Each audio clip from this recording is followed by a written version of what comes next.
ఆంధ్రప్రదేశ్లో పోలీసు వ్యవస్థ ఇవాళ తన గౌరవాన్ని పూర్తిగా కోల్పోయింది. కారణం చంద్రబాబు నాయుడు గారి వైఖరి, ఆయన అటవిక పాలన, పోలీసు వ్యవస్థ యొక్క స్థైర్యాన్ని పూర్తిగా సమాధైపోయే విధంగా ఆయన పరిపాలిస్తున్న తీరు ఈరోజు రాష్ట్ర వ్యాప్తంగా అద్దం పడతా ఉంది. నిజంగా ఈ మధ్య 2 ఇన్సిడెంట్ చూసాం.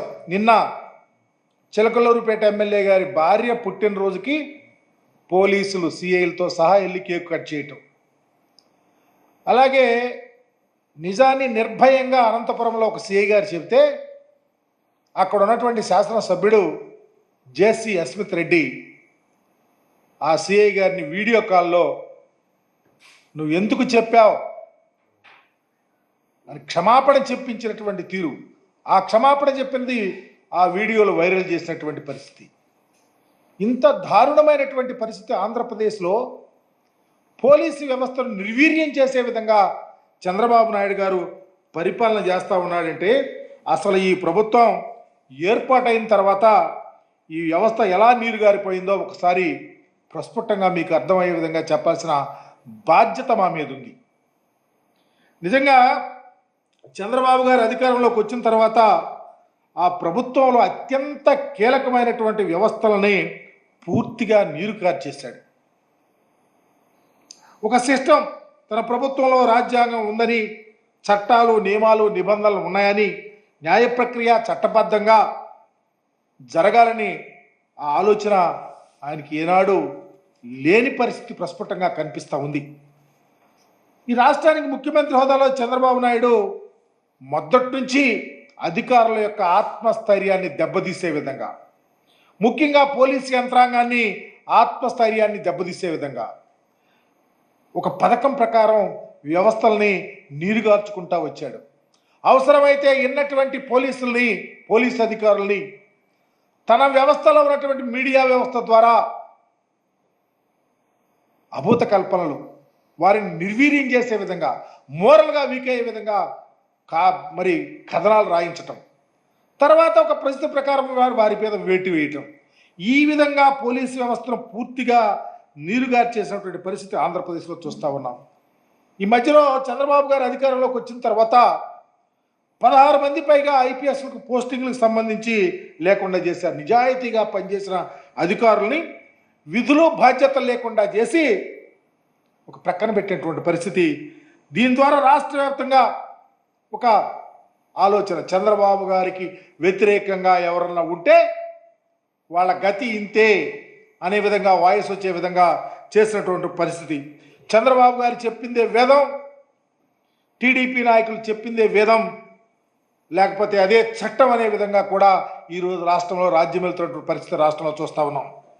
దీని ఫలితంగా వైఎస్ఆర్సీపీ శ్రేణులపైన, టీడీపీకి గిట్టని వారిపైన, సామాన్యులపైన దాడి, దౌర్జన్యాలు, ఆస్తుల ధ్వంసం, లేకపోతే హత్యలు జరుగుతూ ఉన్నా ఎవరు పట్టించు. దానికి కారణం చంద్రబాబు గారు పంపిన సందేశం. దానివల్ల పోలీసు వ్యవస్థ క్రియాహీనంగా మారిపోయినటువంటి పరిస్థితి ఈ రాష్ట్రంలో చూస్తూ ఉన్నాం. దీనికి అంత బాధ్యుడు చంద్రబాబు గారే, స్వయాన ముఖ్యమంత్రే. ఉదాహరణకి నంద్యాలలో ఇన్సిడెంట్ జరిగింది. నంద్యాల సమీపంలో సీతారాంపురంలో సుబ్బారాయుడు హత్య, అయ్యా నన్ను చంపేస్తూ ఉన్నారు, నా పోలీసులు సపోర్ట్ కావాలి, నన్ను రక్షించందని గగ్గోలు పెడితే ఆయన ఉన్న ప్రాంతం ఎంత దూరం, పోలీసు జిల్లా యంత్రాంగానికి 15 కిలోమీటర్ల దూరంలో ఉంటే ఒక్క పోలీసు కూడా వెళ్ళలా. దానికి కారణం చంద్రబాబు గారు ఇచ్చిన లైన్. ఏం చేస్తే ఏం జరుగుతుందో, చివరికి మా మీదకేమొస్తుందని పోలీసులు భయపడి ఇలాంటి దురాఘాతాలు కూడా ఈ రాష్ట్రంలో జరుగుతున్న తీరు చాలా బాధాకరం. నిజంగా వ్యవస్థ ఒక ప్రక్కకి వెళ్ళిపోతా ఉన్నా నిమ్మకు రేనెత్తినట్టు అధికారాన్ని నడిపే వ్యక్తి తనకు కావలసిన విధంగా ఈరోజు ఈ రాష్ట్రంలో పరిపాలన చేస్తూ ఉన్నాడంటే ఎంత బాధ్యతారాహిత్యంగా ఉన్నాడో దీనికి కారణం ఈ రాష్ట్ర ముఖ్యమంత్రి కాదా అని నేను అడుగుతా ఉన్నా.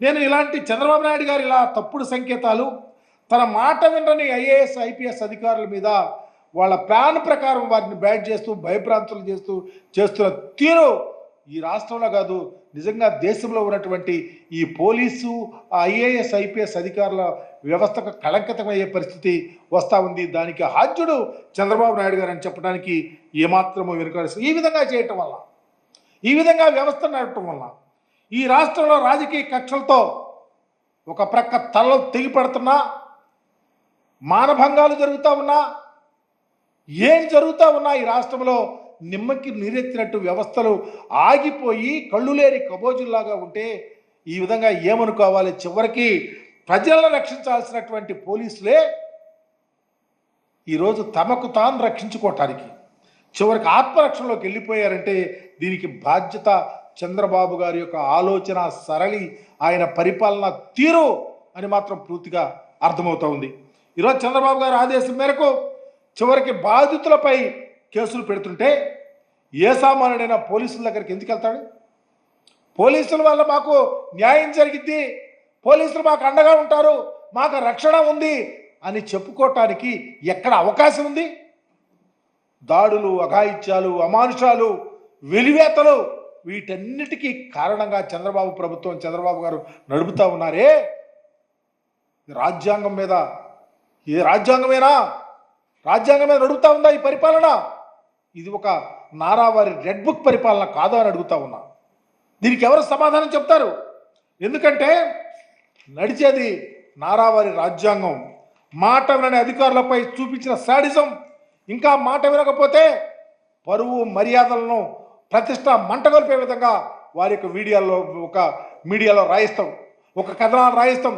ఆ కథనాలను ఆధారంగా చేసుకొని కక్షతో కార్పణ్యాలతో మీరు పనిచేసే తీరు ఈ రాష్ట్రంలో ఉన్న ఏ అధికారి, not only police, not only IAS IPS, ఏ అధికారి అయినా భయభ్రాంతులతో పనిచేస్తూ ఉన్నారే తప్ప మాకు బాధ్యత అని చేయటానికి అవకాశం లేని విధంగా పరిపాలన జరుగుతూ ఉంది అని చెప్పడంలో చాలా బాధపడతా ఉన్నా. ఈరోజు గత 3 రోజులుగా చూస్తూ ఉన్నాం, ఎల్లో మీడియాలో పతాక శీర్షికలు రాస్తూ ఉన్నారు. ఎవరో ఒకరు ఫిర్యాదు చేస్తే అధికారులు అధికారికంగా ఎఫ్ఐఆర్ కడితే దానికి కట్టిన అధికారుల మీద, దాన్ని యాక్ట్ చేసిన అధికారుల మీద కక్ష, కార్పణ్యం మీరు రాస్తున్న రాతలు, చివరికి సంబంధం లేని రాజకీయ నాయకులు కూడా దానిలో తీసుకొని వచ్చి మీ క్రీడ చేస్తున్నటువంటి తీరు చాలా బాధాకరం. ఇలాంటివి జరగకూడదు. నిజంగా అధికారులకి సంబంధం ఉంటే, కేసు పెట్టకపోతే, దానిలో భాగస్వాములుగా ఉంటే, ఇన్వాల్వ్ అయితే, తప్పుగా ఉంటే చర్యలు తీసుకోవచ్చు. ఏమీ లేదు, ఎవరో కంప్లైంట్ ఇస్తే ఆ కంప్లైంట్ ఎఫ్ఐఆర్ ఉంటే, ఎంక్వైరీ జరుగుతూ ఉంటే, ఇప్పుడు నువ్వు అధికారుల మీద చర్య తీసుకొని ఇద్దరు పోలీసు అధికారులు ఉన్నారు ఇష్టం వచ్చినట్టు రాస్తూ ఉంటే ఎవరు బాధ్యత? ఏ విధంగా ఏ ఆలోచనతో మీరు పరిపాలన చేస్తూ ఉన్నారు? ఎటుపోతా ఉంది ఈ యొక్క వ్యవస్థ అని అడుగుతూ ఉన్నాను. ఎంత దారుణం అంటే చివరికి పోలీసు వ్యవస్థ నిర్వీర్యమైపోయే పరిస్థితి ఈ రాష్ట్రంలో దాపురించింది అని చెప్పడానికి బాధేస్తూ ఉంది. ఎంత దారుణం అంటే చివరికి టీడీపీ ఎమ్మెల్యేలకి, మంత్రులకి, వాళ్ళ భార్యలకి, నాయకులకి జిహజారా రాసింది వ్యవస్థలు. మీరు చూశారు పాపం పుల్లారావు గారు చాలా మంచి మిత్రులు, వారి భార్య గారి యొక్క పుట్టినరోజు అంట పోలీసు అధికారులు వెళ్ళి కేక్ కట్ చేస్తూ ఉన్నారు. ఇదే ఆ వ్యవస్థ. ప్రజలను రక్షించాల్సినటువంటి వ్యవస్థ వెళ్ళి మీ దగ్గర మోకరిల్లే విధంగా చేస్తూ ఉన్నారంటే ఈ రాష్ట్రంలో ఎంత భయభ్రాంతులు చేస్తూ ఉన్నారు. వ్యవస్థలను చంద్రబాబు నాయుడు వాళ్ళ టీం అని చెప్పడానికి నిలువుటద్దం. భట్టిప్రోల్లో ఒక తెలుగుదేశం కార్యకర్త ఒక సబ్ ఇన్స్పెక్టర్ని చొక్కా పట్టుకుంటే తరువాత వీడియో కాన్ఫరెన్స్లో ముఖ్యమంత్రి గారు అది జరగలేదంటున్నాడు. ఇది కళ్ళు లేని కబోజురా ప్రజలు? ఒక సీనియర్ సర్కిల్ ఇన్స్పెక్టర్ నిజాయితీగా ఉన్నది ఉన్నట్టు చెప్తే ఒక ఎమ్మెల్యే వీడియో కాల్లో క్షమాపణ చెప్పిస్తే రాష్ట్ర వ్యాప్తంగా సర్క్యులర్ చేసి పోలీసు వ్యవస్థ యొక్క మనోధైర్యాన్ని దెబ్బతీస్తే నిజమైన పోలీసు అధికారి ఈ రాష్ట్రంలో పనిచేయగలుగుతాడా అని అడుగుతా ఉన్నాం. ఇకపోతే మీరు చూసారు ఒక మంత్రి గారి భార్య కడప జిల్లాలో, ఆమెకు పోలీసులు స్పెషాలిటీ కొట్టాలా?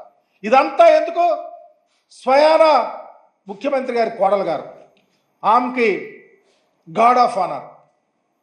This is the procedure. ఎక్కడైనా ఉందా రాష్ట్రంలో? మేము అధికారంలో ఉన్నాం, చాలామంది అధికారులుగా ముఖ్యమంత్రిగా పనిచేశారు, ప్రభుత్వాలు నడిచినాయి. ఇంత దారుణంగా ప్రజలను రక్షించాల్సినటువంటి పోలీసు వ్యవస్థను చంద్రబాబు నాయుడు గారి ప్రభుత్వం భక్షిస్తూ ఉంటే ఎటుపోతుంది ఈ రాజ్యాంగ వ్యవస్థ? ఎటుపోతుంది ఈ పరిపాలన?